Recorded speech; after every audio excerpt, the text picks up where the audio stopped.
America, Iran और Israel युद्ध के बीच में ईरान को एक ऐसी तिलिस्मी ताकत मिली जो थी तो बरसों से, लेकिन दुनिया ने उसका असर पहली बार महसूस किया और ईरान ने कहा कि भाई ये हमारे लिए कुदरत की एक न्यूक्लियर पावर है और इसको किसी कीमत पर हम छोड़ने वाले नहीं है।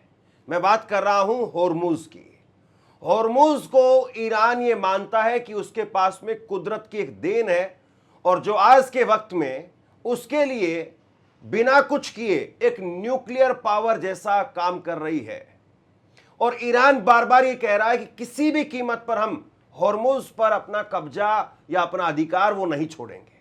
और अमेरिका हर हालत में चाहता है कि इस बार जब ये परमानेंट स्थायी सीज फायर हो दोनों देशों के बीच में, तो इस बात को रखा जाए कि किसी भी तरीके से होर्मुज के ऊपर पूरी तरह से कंट्रोल, 100% कंट्रोल वो ईरान का ना हो, बल्कि उसमें दूसरे देशों का दखल हो, अमेरिका का भी दखल हो। अभी जो होर्मुज का मसला है, जितना आप सबने पिछले 2-2.5 महीने से सुना है, 40 दिन जंग के और 40 दिन अब सीज फायर के, जो होर्मुज के बारे में जितनी बातें आपने सुनी हैं, वो असल में इस वक्त में ईरान का जो पूरा मसला है होर्मुज को लेकर के, वो उससे कहीं ज्यादा बड़ा हो गया है। और मैं बहुत लंबी चौड़ी भूमिका इस पर नहीं बनाना चाहता हूं, लेकिन होर्मुज पर आज की तारीख में कैसी स्थिति है, वहां की जमीनी ग्राउंड रिपोर्ट जो देख करके आए हैं और जो थ्योरी को भी बहुत बारीकी से समझते हैं, होर्मुज की पूरी कहानी को भी बड़ी बारीकी से उन्होंने पेपर्स में भी स्टडी किया है, पहले भी कई बार होर्मुज जा चुके हैं। लेकिन सबसे जरूरी यह है कि वो अभी फिलहाल वहीं से बंदर अब्बास, होर्मुज, उस इलाके से हमारे साथ में जुड़ रहे हैं। हमने ईरान से स्पेशली इनवाइट किया है नजर अब्बास जी को। बहुत बहुत स्वागत है आपका, बहुत बहुत शुक्रिया। और मैं आपसे समझना चाहता हूं कि दुनिया भर के कागज, दुनिया भर की रिपोर्ट, दुनिया भर की कहानियां, दुनिया भर की किताबें वो होर्मुज को लेकर के कोई कहीं पर भी पढ़ सकता है, लेकिन जो आंखें आपके पास में हैं, जो अभी उन आंखों के जरिए आप देख करके आए, समझ करके आए, घूम करके आए हैं, जिस तरीके से आप वहां उस इलाके से हमारे साथ में अभी जुड़ रहे हैं, मैं आपसे समझना चाहता हूं कि कहां कहां पर आपने, पहले तो ये बताइए कि दौरा किया है, और अगर रणनीति के हिसाब से देखें तो कितना जो है वो ईरान ने अपनी पकड़ बनाई है, क्योंकि 40 दिन का समय ईरान को मिल गया। 40 दिन तो जंग में था ईरान और 40 दिन के बाद में अब सीज फायर, तो एक लंबा अरसा ईरान के पास में है। तो कहां कहां आपने दौरा किया है और होर्मुज को लेकर के अभी फिलहाल आपको क्या तैयारी दिखाई दे रही है?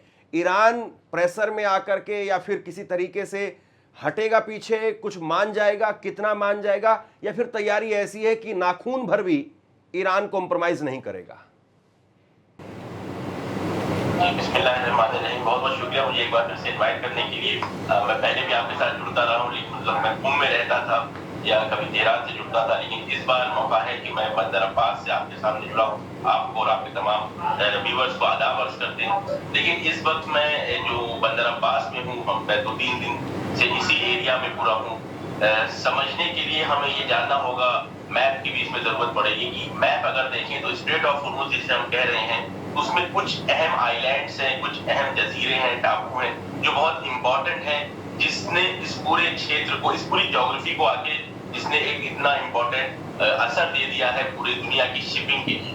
उसमें सबसे पहले बंदर अब्बास जो है ये कोस्टल सिटी है, ये पोर्ट सिटी है, ईरान की एक बड़ी पोर्ट सिटी है। यहाँ से बहुत बिजनेस होता है, बहुत ज्यादा। आप समझ सकते हैं जिस तरह से हमारा बंबई है या गुजरात के जो पोर्ट सिटीज हैं, उस तरह का ये पूरा माहौल है यहाँ पे बंदर अब्बास। और ये बहुत ही कदीमी, बहुत ही हिस्टोरिकल सिटी है। यहाँ पे हजारों साल से जो है वो यहाँ पे बिजनेस होता रहा है। खासतौर से इंडिया से हम जब कहते हैं ट्रेड रिलेशन है, तो ये बंदर अब्बास है और दूसरे यहाँ के जो आइलैंड है वहां से रिलेशनशिप रहे हैं, ट्रेड। उसके बाद हम बंदर अब्बास से तकरीबन आधे घंटे का बोट का रास्ता है होर्मुज का। खुद होर्मुज आइलैंड जिसके नाम से पूरा स्ट्रेट मशहूर है, हम वहां पे पहुंचे और वो तकरीबन 42 स्क्वायर किलोमीटर का एक टापू है, छोटा टापू है निस्बतन। इसके अंदर बहुत सारी कुदरती जगहें हैं, टूरिस्ट प्लेस है, लोग आते रहते हैं वहाँ पे घूमने के लिए। कई तरह की खूबसूरत जगह है वहाँ पे। वहाँ पे हम जो है अहम लोगों से मिले। वहाँ के जो इमाम जुमा है जो एक अहम पोस्ट होती है ईरान के अंदर, हम उनके दफ्तर में गए, उनके मुआविन से मिले, उनसे बात करी और उनसे जानने की कोशिश करी कि अभी और जंग के दौरान हुर्मुज का क्या हालत थी, इस आइलैंड की क्या हालत थी। उन्होंने हमें ये बताया कि इस आइलैंड में एडवाइजरी आई थी गवर्नमेंट की तरफ से कि अगर आप लोग चाहें तो अपनी सेफ्टी के लिए इस आइलैंड को खाली कर दें और बंदर अब्बास में या पीछे की तरफ चले जाएं, ताकि अगर किसी तरह का हमला होता है जान माल का नुकसान ना हो। लेकिन ये जान के आपको और आपके व्यूअर्स को ताज्जुब होगा कि कोई भी उस आइलैंड से नहीं निकला। वो आइलैंड पूरा जंग के दौरान जो है वो नॉर्मली अपनी जिंदगी जीता रहा। और जब मैं पहुंचा तो मैंने ताज्जुब खेज एक मंजर देखा कि उसी रात, 2 दिन पहले की बात है, उसी दिन ये धमकी आई थी अमेरिका की तरफ से। वो माहौल चल रहा था, आपको याद होगा कि दुबई के न्यूक्लियर प्लांट के ऊपर हमला हुआ था, तो माहौल बिल्कुल था कि फिर से जंग शुरू हो जाएगी। लेकिन मैंने देखा कि हुर्मुज आइलैंड के बच्चे जो हैं वो पर्शियन गल्फ के पानी में खेल रहे थे, नहा रहे थे। जैसे हमारे गांव वगैरह में जहाँ दरिया होता है, जहाँ नदी होती है, बच्चे पानी में खेलते हैं, वो बिल्कुल आम तरीके से खेल रहे थे। कोई भी डर का माहौल नहीं था। शाम हुई तो जो वो कोस्टल लाइन होती है, जैसे हमारे नरीमन पॉइंट है बंबई में, उस तरह का एक पूरा अच्छा सा एरिया था जहाँ लोग जमा थे, अपनी शाम गुजार रहे थे। तो मैंने ये देखा कि किसी भी तरह का, जबकि ये बिल्कुल हॉट स्पॉट है जंग का सबसे अहम, न सिर्फ अमेरिका और इजराइल के लिए, न सिर्फ ईरान के लिए, बल्कि पूरी दुनिया की कंसंट्रेशन, पूरी दुनिया की अटेंशन इस वक्त इसी आइलैंड के पास है। लेकिन मैं एक छोटा सा सवाल, आप जो कह रहे हैं, आप ये कह रहे हैं कि ये जो बंदर अब्बास है वहां से आप अभी जुड़ रहे हैं, वहां से 30 मिनट की दूरी पर हुर्मुज आइलैंड है, वहां पर आप गए, ना केवल आपने खुद अपनी आंखों से देखा बल्कि जो वहां के एक्सपर्ट के तौर पर आप कह लीजिए, वहां के जो बासिंदे हैं उनसे आपने चीज़ों को टटोला खंगाला। और आप बता रहे हैं कि जैसे लोग वहां से निकले नहीं। तो एक व्यूवर्स के लिए मैं आपको बता दूं, जैसे भारत और पाकिस्तान की जब लड़ाई होती है तो भारत की बॉर्डर पर जो गांव है उनको कह दिया जाता है कि जंग का अब वक्त शुरू हो गया है, आप गांव छोड़ करके चले जाइए, जंग खत्म हो जाएगी फिर आ जाना। तो आप ये कह रहे हैं कि फिर भी उसके बावजूद लोग वहां से गए नहीं। लेकिन मैं आपसे ये समझना चाह रहा हूं कि जो होर्मुज में हम ये सुनते रहे हैं कि वहां पर सुरंगें बनाई हुई हैं, वहां पर वॉरशिप जो है वो रखी हुई है, तो क्या जो पुराना स्ट्रक्चर था जैसे पहले था, बरसों बरस की जो तैयारी थी ईरान की, तो जो बमबारी हुई उसमें उसको कुछ नुकसान हुआ आपने वहां पर देखा हो, या फिर नुकसान हुआ था उसकी रिकवरी हो गई है, या फिर कुछ ऐसा खास नुकसान नहीं हुआ और उसके उलट ईरान ने 40 दिन में वहां पर कुछ और पुख्ता नई तैयारी की हो, वो बताइए। जी देखिए, हुर्मुज को अगर समझना है, खुद ना सिर्फ हुर्मुज बल्कि ईरान की ज्योग्राफी ऐसी है कि जगह जगह पे पहाड़ है। खुद हुर्मुज के अंदर बीच भी हैं, कई सारी बीच हैं, कई सारे साहिल हैं जहाँ पे टूरिस्ट आते हैं। उसके अलावा पहाड़ी इलाका भी ज्यादा है। तो मुझे ऐसा लगता है, मैंने वहां जा नहीं सका क्योंकि वो रिस्ट्रिक्टेड एरिया था, वहां पे आम आदमी नहीं जा सकते। तो जो पहाड़ी इलाका है उस पे काफी बमबारी हुई थी। जो मैंने वहां जब पूछा तो जो साहिल का इलाका है जहाँ बीचेस हैं वहां पे बहुत कम अटैक्स हुए थे। ज्यादातर अटैक्स जो हुर्मुज और उसके आसपास हुए वो जो नाव होती है, देखिए ये जो साहिली इलाका होता है, जो कोस्टल एरिया होता है, इसमें जो ट्रेड होता है, जैसे अभी हुर्मुज और बंदर अब्बास के दरमियान अगर सामान ले जाना है, रोजमर्रा की जो जरूरत का सामान है, तो बंदर अब्बास से जो है शिप्स पे या छोटी बोट्स पे लाद के लेके जाते हैं लोग, खाने पीने का सामान, तेल, सब्जी, पानी, ये सारी चीजें। तो इस तरह की सिविलियन बोट्स को कई बार मैंने 6-7 बोट्स को जो है निशाना बनाया यूएस ने, और ये ऐलान किया कि हमने आईआरजीसी की बोट्स को जो है उन पे निशाना बनाया, जबकि आईआरजीसी की अक्सर बोट्स इस रूट में नहीं रहती हैं। लेकिन क्योंकि उनको कुछ लोगों को टारगेट करना रहता है, अमेरिका इजराइल का तरीका है, सिविलियंस को मारते हैं और फिर कहते हैं कि हमने मिलिट्री टारगेट पे निशाना बनाया है। तो हुर्मुज जिस इलाके में मैं गया, जो शहरी इलाका था, जो सिविलियन एरिया था, वहां पे इस तरह के ब्लास्ट के खास असरात नहीं थे। पहाड़ी इलाका जो है, ये सुनने में मुझे आया कि पहाड़ी जो इलाका है, जो पहाड़ है, और अगर इस तरह की मिसाइल सिटीज ईरान बनाता है, चाहे वो ईरान के अंदर हो, जो पूरा प्लेन एरिया है यानी ईरान का जो मेन लैंड है, चाहे वो आइलैंड हो, वो कोशिश ये करते हैं कि पहाड़ों के नीचे कई 100 मीटर नीचे वो आगे अपनी सिटीज बनाते हैं। उम्मीद मुमकिन है कि उन पहाड़ों के नीचे उनकी मिसाइल सिटीज हो, और वहीं पे अमेरिका इजराइल अटैक करके थक चुका है, बहुत ज्यादा अटैक किया, कोशिश की इन मिसाइल सिटीज को, या जो उनकी जिनको हम फास्ट बोट्स कहते हैं, हैदर 110 के नाम की जो बोट्स हैं, वो बोट्स यहाँ पे उसी मिसाइल सिटीज के अंदर हैं। तो उनको जो है वो इंटैक्ट है, वो पूरी तरह से सुरक्षित है। इसी वजह से पर्शियन गल्फ के अंदर अमेरिका के वॉरशिप्स इंटर नहीं हो रहे हैं, डर की वजह से कि उन पे हमला ना किया जाए। तो ये हुर्मुज का एक माहौल था। बिल्कुल नॉर्मल माहौल जिंदगी चल रहा था। और लोगों का जब मैंने पूछा कि आपको डर नहीं है कि फिर से दोबारा जंग शुरू होगी, तो सबका यही कहना था, जितने लोगों से बात हुई, कि हम अगर डरते होते तो पहले ही हमले में पूरे आइलैंड को खाली कर दिया होता, हमें डर नहीं है। और दूसरा, हमें वहां पे मकानों को नुकसान हुआ है, मकानों को या जो रिहायशी इलाके हैं उनको नुकसान हुआ है होर्मुज में? मकानों और रिहायशी इलाकों को ज्यादा नुकसान नहीं हुआ है, क्योंकि वहां पे जो घर का सिस्टम है वो सिंगल छोटे छोटे घर हैं, कोई वहां पे बड़ी बिल्डिंग्स नहीं है, हाई रेज बिल्डिंग्स नहीं है। इस वजह से किसी भी ज्यादा सिविलियन एरिया पे मैंने जो है वो धमाकों के या ब्लास्ट के निशानात नहीं देखे हैं। जो पूछा तो मालूम यही चला कि ज्यादातर ऐसी जगह पर ही अटैक हुआ है कि जो पहाड़ी इलाके हैं, या फिर इस तरह की बोट्स कि जिसके जरिए से सामान एक जगह से दूसरी जगह ले जाते हैं।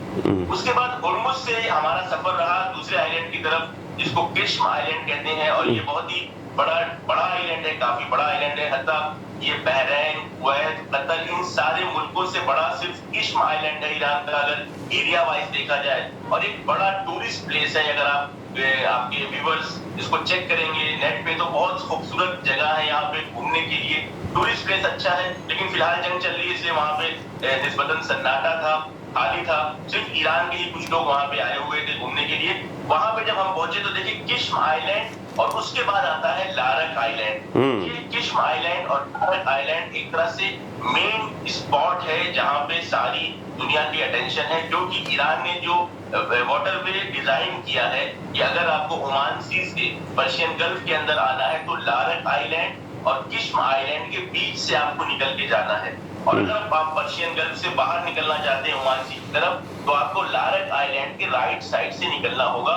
ये पूरा रूट उन्होंने डिफाइन किया है। तो इस वक्त पर्शियन गल्फ की जितने शिप्स हैं, आप ये समझ लीजिए कि किश्म आइलैंड और लारक आइलैंड के बीच में वो लाइन में खड़े हुए हैं और अपनी बारी का इंतजार कर रहे हैं कि हम बाहर निकल सके ईरान की कोऑर्डिनेशन से। जब हम वहां थे तो हमें ये खबर मिली कि रात में, यानी तकरीबन उस दौरान 24 घंटे में 2 दिन पहले 25 शिप्स जो हैं वो चाइना के जो हैं वो यहाँ से निकले हैं, जो चाइना की तरफ तेल वगैरह लेके जा रहे हैं। तो ईरान की साइड से, ईरान की कोऑर्डिनेशन से शिप्स निकल रहे हैं, जिसको बार बार अब्बास अराक्ची साहब ने भी कहा है कि स्ट्रेट ऑफ हुर्मुज बंद नहीं है, स्ट्रेट ऑफ हुर्मुज खुला हुआ है। बस शर्त यह है कि ईरान की कोऑर्डिनेशन से और ईरान की इजाजत से जो है वो शिप्स यहाँ से हम निकलेंगी। अब उसमें टोल लिया जाएगा, सर्विस फीस लिखी जाएगी। इसके बारे में ईरान के अंदर कानून बन रहा है, ईरान की पार्लियामेंट में बिल पेश किया गया है कि उसके क्या कानून होंगे। तो ये एक सूरत हाल है इन आइलैंड्स की, कि जहाँ पे हमने दौरा किया और नजदीक से देखा। हम आपको इसकी वीडियोस भी भेजेंगे ताकि हाँ, वो साथ में दर्शक वो साथ में वीडियोस देख रहे हैं। मैं यही आपसे समझना चाह रहा हूँ कि होर्मुज का जिक्र खूब सुना, उसके बाद में एक खार्ग आइलैंड का जिक्र भी हम लोगों ने खूब देखा, खूब सुना, खूब पढ़ा कि खार्ग आइलैंड को ध्वस्त कर दिया जाएगा। और खार्ग आइलैंड के बारे में कहा जाता है कि ईरान की जो ऑयल है वो वहाँ पर स्टोरेज, बहुत बड़ी संख्या में स्टोरेज उसका रहता है। तो खार्ग आइलैंड, लारक आइलैंड के बारे में आप बता ही रहे हैं, वो भी बहुत बड़ा नाम है लारक आइलैंड। कहाँ पर जो है वो आपके जो है वो दौरे प्रैक्टिकली हो पाए, और कहाँ पर आपने वहाँ के लोगों से या जो बासिंदे होते हैं, क्योंकि जाहिर सी बात है हर एक कोने तक पहुँच पाना वो मुमकिन नहीं हो पाता, लेकिन हर कोने से वहाँ से आए हुए लोग या वहाँ पर जो आपकी नज़र जो जा रही होती है वो बहुत कुछ बयां करती है। तो ये जो बाकी के जो आइलैंड्स हैं ये काफ़ी इंपॉर्टेंट है रणनीतिक तौर पर, इनके बारे में ज़रा बताइए। जी देखिए, ये जो खार्ग आइलैंड है जिसके बारे में बहुत चर्चा रही, और वाकई ये सही बात भी है कि 90% तेल जो है वो एक्सपोर्ट वहीं से होता है ईरान का। लेकिन ये जो खार्ग आइलैंड है, ये अभी मैं जहाँ पे हूँ वो एक तरह से पर्शियन गल्फ का एंट्रेंस है स्ट्रेट ऑफ हुर्मुज, जिसपे ईरान का कंट्रोल है। और ये जो खार्ग आइलैंड है ये 400 किलोमीटर नॉर्थ में जाके 392 या 395, अगर मैं सही बता रहा कंफ्यूज ना हूँ, तकरीबन 400 किलोमीटर ऊपर जाके ये खार्ग आइलैंड है। और वहां तक फिलहाल कोई नहीं जा सकता, क्योंकि वो पूरा एरिया एक तरह से रेस्ट्रिक्टेड एरिया है। वहां पे बार बार क्योंकि खतरा है कि लैंड इन्वेजन किया जाएगा दुबई की तरफ से, बहरैन की तरफ से, कुवैत की तरफ से अमेरिकन फोर्सेस आ सकती हैं। तो वहां पे सिर्फ एक मिलिट्री प्रेजेंस है, वो लोग आमादगी है लोगों की कि वहां पे तैयारी है। पहले वहां पे लोग जाते थे घूमने के लिए, वो भी एक टूरिस्ट प्लेस था, लेकिन फिलहाल वो बंद है। तो हम खार्ग आइलैंड नहीं गए, एक तो दूर है यहाँ से। हम जहाँ गए हैं वो है होर्मुज, किश्म और लारक आइलैंड पे जाने की कोशिश की थी। आप लारक आइलैंड पे, लेकिन क्योंकि मेन एक तरह से हब है, मिलिट्री प्रेजेंस का आप उसको समझ लें जैसे टोल प्लाजा होता है, तो पर्शियन गल्फ में स्ट्रेट ऑफ हॉर्मुज में ईरान का अगर टोल प्लाजा मैं कहूं समझाने के लिए दर्शकों को, तो वो लारक आइलैंड में बनेगा कि जिसके लेफ्ट साइड से कश्तियां एंटर करेंगी पर्शियन गल्फ में और राइट साइड से कश्तियां जो है बाहर निकलेंगी ओमान सी की तरफ। तो लारक आइलैंड पे हम नहीं जा सके। हमने जो बात करी है वो हॉर्मुज आइलैंड पे जो लोग रहते हैं उनसे बात करी है। हॉर्मुज आइलैंड में एक पुराना किला भी है। पोर्तुगीज फोर्सेस यहाँ पे आप जानते हैं पुर्तगाल की जो लोग थे उनका काम था समुद्री लुटेरों की तरह मुख्तलिफ जगह इंडिया में भी वो आए, कब्जा किया। इसी तरह से हॉर्मुज आइलैंड पे भी कब्जा था, एक पोर्ट था पुराना। और उसके बाद किस तरह से लोकल ईरानी लोगों ने जो है काचा शाह सफ्ती के दौरान उसको आजाद कराया, उसके बारे में हमने जाना, उसकी वीडियोस भी है, फोटोज भी हैं। तो हॉर्मुज में हमने लोगों से बात करी। फिर किश्म आइलैंड में जो हमारे ड्राइवर थे जो हमको मुख्तलिफ जगह लेके जा रहे थे, वहां पे उनसे हमने बात करी। तो किश्म आइलैंड की जो इंटरेस्टिंग बात ये है कि कल्चर किश्म आइलैंड का जो है, किश्म आइलैंड का वो हिंदुस्तान के कल्चर से बहुत मेल खाता है। वहां का पहनावा खवातीन का, वहां का खाना पानी। और हमें ईरान में नॉर्मली जो है वो दूध की चाय नहीं मिलती है, लेकिन उस आइलैंड में हमें जो है चाय कड़क के नाम से दूध की चाय भी मिली। उन्होंने बताया कि जो हिंदुस्तान का रिलेशन था, ट्रेड रिलेशन इंडिया के साथ हजारों साल से, वो बहुत मजबूत था। तो वो जो किश्म आइलैंड का पूरा कल्चरल, इस सिविलाइजेशनल लिंक की हम बात करते रहे हैं धर्मेंद्र जी, वो किश्म आइलैंड में जाके बिल्कुल क्लियरली तौर पे हमें दिखा। मुख्तलिफ ऐसी चीजें जैसे वहां पे भी पूरे ईरान में रोटी को नान कहा जाता है या नून कहा जाता है, लेकिन किश्म आइलैंड में रोटी को रोटी ही कहा जाता है। और इस तरह के बहुत सारे हैं। जूते को वो लोग जूती कहते हैं। मुख्तलिफ चीजें ऐसी हैं कि वो इंडियन अल्फाज, उर्दू अल्फाज अभी भी इस्तेमाल कर रहे हैं। तो वहां पे लोगों से मैंने बात करी और ये जानने की कोशिश की कि कितना इफेक्ट हुआ है जंग का के ऊपर। तो उन्होंने बताया जंग की वजह से फिलहाल टूरिज्म पूरी तरह से इफेक्टेड है, लोग नहीं आ रहे हैं क्योंकि खतरा है यहाँ पे में डायरेक्टली इम्पैक्ट है वो एक जगह का। लेकिन नॉर्मली वो जो है ईरान का एक बड़ा टूरिस्ट प्लेस है, खुद ईरान के अंदर से और बाहर से, चाइना से, सिंगापुर से, मलेशिया से, यूरोप से वहां बहुत सैलानी घूमने के लिए आते हैं। तो ये वो जगह थी जहाँ पे हमने जाके समझा कि जमीनी हालात कैसे हैं और अगर जंग होती है तो पब्लिक कितना आमादा है। पब्लिक का ये कहना है, आवाम का ये कहना है। और ये जान के आपको हैरत होगी कि बंदर अब्बास तो खैर एक बड़ा शहर है, तो यहाँ पे जो डिमॉन्स्ट्रेशन होते हैं हुकूमत के सपोर्ट में, जो मैंने आपको कुम और तेहरान की वीडियोस भी पहले दिखाई हैं, आपके दर्शकों ने भी देखी होंगी। लेकिन हॉर्मुज जैसे छोटे आइलैंड पे और किश्म जैसे आइलैंड के ऊपर भी बड़े पैमाने में लोग जमा होते हैं और वहां पे अपनी फोर्सेस के लिए, अपनी हुकूमत के सपोर्ट में नारे करते हैं, अमेरिका इजराइल के खिलाफ नारे लगाते हैं। तो वो जो डिमॉन्स्ट्रेशन ईरान के अंदर चल रहे हैं वो हत्ता हॉर्मुज और किश्म के आइलैंड पे भी है। और अवाम पूरी तरह से तैयार है कि हम इस पर्शियन गल्फ में, इस स्ट्रेट ऑफ हॉर्मुज में किसी भी बाहरी ताकत को पैर जमाने नहीं देंगे। इस पे ईरान का ही कब्जा रहेगा, ईरान का कंट्रोल रहेगा। और जिन शिप्स को यहाँ से गुजरना, जैसा आपने शुरू में कहा, अभी तक तो आजाद था पूरा, लेकिन अब जो है ईरान की परमिशन से और ईरान की कोऑर्डिनेशन से ही शिप्स यहाँ से गुजरी। देखिए अब्बास साहब, आप वहाँ पर घूम रहे हैं, मैं जानता हूँ आप रिसर्चर भी हैं और आप केवल ऐसे ही नहीं है कि कोई पर्यटक की दृष्टि से वहाँ पर घूम रहे हैं कि चलिए मज़े लेते हैं, या कोई एक सामान्य आदमी में जो क्यूरियोसिटी होती है किसी मसले को लेकर के। मैं इस बात को भली भांति जानता हूँ कि आप उसी तरीके से, उस एंगल से उन चीज़ों को देख भी रहे हैं और बता भी रहे हैं। मैं बस एक छोटी सी चीज़ ऐड कर दूँ, आपने जब कहा तो मुझे भी याद आ गया। मैंने भी एक ग्राउंड रिपोर्ट याद करिए, जब 2020 में जब गलवान घाटी में जब झड़प हुई थी चीनी सैनिकों के साथ में, तो उस वक्त में मैं अकेला, मतलब मैं कह सकता हूँ, मैं कोई और दूसरा रिपोर्टर गया नहीं वहाँ पर। मैंने एक हफ्ते की ग्राउंड रिपोर्टिंग वहाँ पर गलवान में की थी।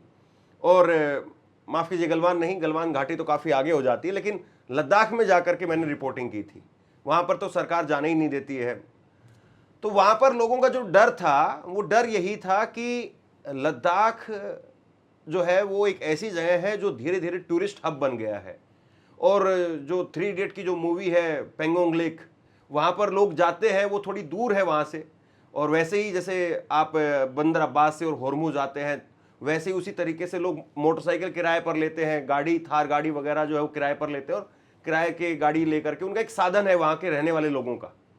तो उन लोगों के अंदर भी यही फियर था जो आप बता रहे हैं कि अगर चाइना का कल को यहाँ तक कब्जा हो गया, इन्फ्लुएंस हो गई चाइना की, तो उसके बाद में हमारी रोजी रोटी चौपट हो जाएगी, क्योंकि वो तो कोल्ड डेजर्ट है, वहाँ पर और कोई दूसरा साधन नहीं खाने पीने का लद्दाख के अंदर।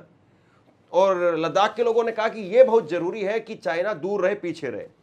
तो कुल मिलाकर के वही बात मुझे लग रहा है कि आप कह रहे हैं कि वहां जो किस्म आइलैंड के लोग हैं या फिर हॉर्मुज के जो लोग हैं वो भी यही कह रहे हैं कि भाई हमारा जो कंट्रोल है वो अमेरिका के हाथ में नहीं जाना चाहिए, ईरान के ही हाथ में रहे, ताकि हमारा जो रोजगार है या हमारा जो पर्यटन है वो बना रहे।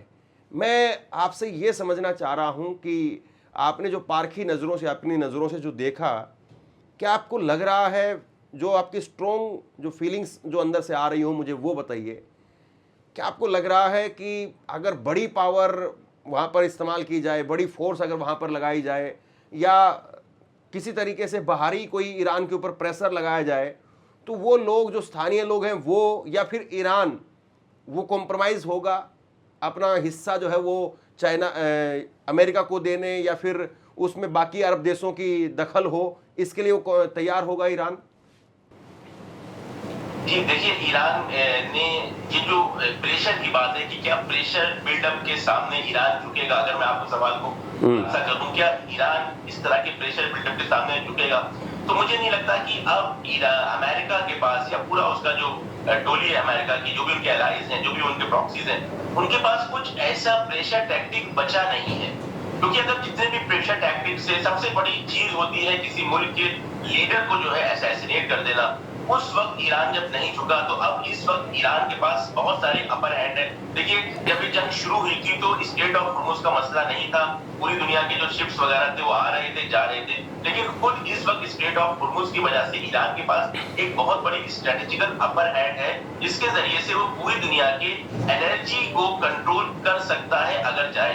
हालांकि अभी ईरान बार बार ये कह रहा है कि हमने स्ट्रेट ऑफ हॉर्मुज को पूरी तरह से बंद नहीं किया है, और आप ये देखें कि जो अंसारुल्लाह है यमन में, वो भी इसी तरह के एक स्ट्रेटेजिक पॉइंट पे बैठे हैं कि जो ईरान के एलाइज हैं, अगर कोई बड़ा प्रेशर बिल्डअप करने की कोशिश की जाती है, कोई बड़ा अटैक होता है, मीनाब जैसा वॉर क्राइम होता है, तो अंसारुल्लाह जो है बाब मंदब को भी बंद कर सकते हैं। तो मुझे ऐसा लगता है कि इस वक्त जो प्रेशर बिल्डअप है वो ईरान और ईरान के एलाइज की साइड से वेस्ट के ऊपर है, इजराइल के ऊपर है, जीसीसी कंट्रीज के ऊपर है, क्योंकि ईरान के पास, अगर आप फिर मैप की मैं यहाँ मदद दूंगा, ईरान के पास जो कोस्टल लाइन है वो तकरीबन 2000 किलोमीटर लंबी कोस्टल लाइन है। तो इनके ऊपर कभी ऐसा नहीं हो सकता कि इनकी शिपिंग वगैरह पे बहुत असर हो, लेकिन जो गल्फ कंट्रीज हैं जो डायरेक्टली इन्वॉल्व थे, खासतौर से दुबई और बहरैन, कतर, इनकी पूरी कह सकते हैं आबे हयात, जो इनकी लाइफ लाइन है वो पर्शियन गल्फ है, और पर्शियन गल्फ में अगर इनके शिप्स नहीं निकलते तो इनको बहुत ज्यादा नुकसान होगा। तो जो प्रेशर बिल्डअप इस वक्त हो रहा है, एक एक दिन के बीतने के साथ प्रेशर बिल्डअप ये अमेरिका और उनके एलाइज के ऊपर हो रहा है, क्योंकि जो वर्ल्ड में एनर्जी क्राइसिस आ रहा है, एक आम इंसान से लेके एक इंटेलेक्चुअल, एक अर्थशास्त्री तक सब ये समझ रहे हैं कि जो भी ये संकट आने वाला है, कि हिंदुस्तान में भी उसकी आहट धीरे धीरे हम लोग सुन रहे हैं, पूरी दुनिया में उसका सब एक तरफ से आमादा हो रहे हैं उस इकोनॉमिक संकट के लिए, उसका जिम्मेदार सीधे सीधे ट्रम्प और यूएस है। इस वजह से अमेरिका के पास कोई ऐसी टैक्टिक है नहीं, क्योंकि अमेरिका, आप जानते हैं धर्मेंद्र जी, अमेरिका एक ऐसा मुल्क है कि जितने इनके ट्रूप के इक्के होते हैं वो फौरन इस्तेमाल करते हैं। अमेरिका जल्द से जल्द इस जंग को खत्म करना चाह रहा है। तो ये जो बार बार मोहलत देना कि सीजफायर बढ़ा देंगे, इसका मतलब है कि इनके पास कुछ टैक्टिक्स रह नहीं गई है। अब ईरान के पास ज्योग्राफी का भी फायदा है, ईरान के पास टाइम का भी फायदा है, और वेदर का भी फायदा ईरान के पास है, क्योंकि इस वक्त जहां पे मैं हूं, जिस एरिया में बार बार लैंड इन्वेजन की बात की जा रही है धर्मेंद्र जी, टेम्परेचर अब यहाँ पे धीरे धीरे बढ़ता जाएगा, 45, 50, 55 तक टेम्परेचर यहाँ जाता है। ऐसे में क्या अमेरिकन फोर्सेस इस एरिया की गर्मी को बर्दाश्त कर सकेंगी अगर वो आने की जरूरत भी करते हैं? क्योंकि इस इलाके की जो फोर्सेस हैं वो यहीं के लोग हैं, बंदर अब्बास के लोग हैं, मीनाब के लोग हैं, आसपास के इलाके के लोग हैं, वो इसी, हम लोग इंडिया के हैं तो इंडियन वेदर को बर्दाश्त करने की आदत है हमारी बॉडी को। तो यहाँ के जो लोग हैं 55-50 की डिग्री गर्मी को बर्दाश्त करने की आदत है। अमेरिकन फोर्सेस की जो हमेशा आराम में रहते हैं, एसी में रहते हैं, या ठंडी जगह से आए हुए हैं, उनकी आदत नहीं है इतने टेम्परेचर को बर्दाश्त करने की। तो मैं ये कहूंगा कि टाइम हो, ज्योग्राफी हो, या टेम्परेचर और वेदर हो, इन सब का फायदा इस वक्त ईरान के साथ है। तो अमेरिका की साइड से, इजराइल की साइड से कोई प्रेशर टैक्टिक बची नहीं है। सारी प्रेशर टैक्टिक्स इस वक्त ईरान के पास है, ईरान के हक में है। तो प्रेशर जो बिल्डअप हो रहा है, इसीलिए बार बार ट्रंप जो है ये कोशिश कर रहा है कि इस जंग से निकले, लेकिन ईरान उनको अपनी शर्तों में निकालने के लिए तैयार है। ये नहीं चाहता कि ट्रंप अपने हिसाब से निकले और विक्ट्री इमेज बना दे।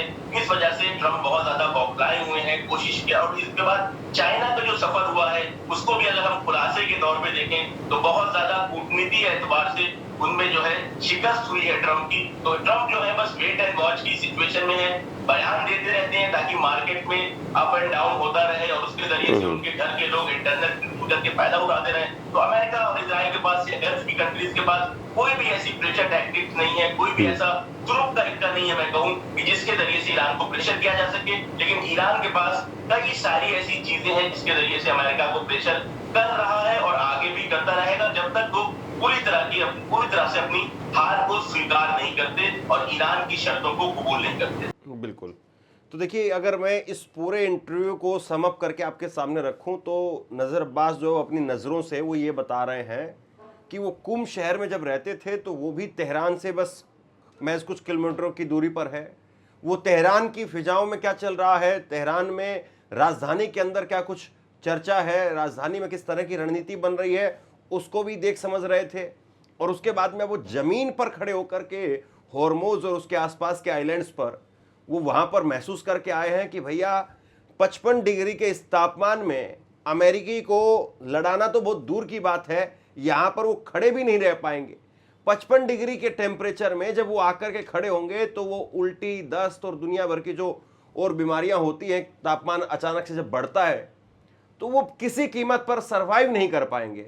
और रोबोट्स ला करके आप कब्जा कर लें या उनके जरिए आप कर लें, और ऊपर आसमान से तो आपने 40 दिनों में जो करना था वो सब कुछ आप कर ही चुके हैं। तो कुल मिलाकर के अब्बास साहब आप ये कह रहे हैं कि कहीं कोई स्थिति दिखाई नहीं देती है, कहीं कुछ ऐसा महसूस नहीं हो रहा है कि हॉर्मोज पर जो है वो कंट्रोल किसी तरीके से किया जा सके। जी बस एक पॉइंट में आपने कहा, देखिए अमेरिका और इजराइल का जो नेचर है धर्मेंद्र जी, अगर कुछ भी इनके पास होता कि किसी को असैसिनेट कर ले, कहीं पे बम ब्लास्ट कर दे, कहीं पे अटैक कर दे, तो वो अब तक कर चुके होते। बिल्कुल, वो वेट ना कर रहे होते। हाँ। उनके पास ऑप्शंस खत्म हो गए हैं, इसलिए बार बार निगोशिएशंस की बात आ रही है। हाँ, ये बिल्कुल वाजिब है। अगर कुछ उनके पास में कुछ कोई ऐसा ट्रम्प कार्ड होता ट्रम्प के पास में, तो उसको चला चुके होते। वो बार बार चाइना, पाकिस्तान, इधर उधर घोड़े नहीं दौड़ा रहे होते। वो अपना ट्रम्प कार्ड फेंकते और उसके बाद में तमाशा देखते। लेकिन वो खुद तमाशा बन गए हैं, उनके पास में कुछ ऐसा है नहीं। और अब मामला जो है वो बेहद पेचीदा हो गया है, फंस गया है। भारत में भी आप देखिए 3 रुपए डीजल और पेट्रोल 2 दिन पहले बढ़ा था, आज 1 रुपए के करीब फिर से बढ़ गया है। ये इंजेक्शन, ये डोज वो लगातार पूरे दुनिया भर में लग रही है।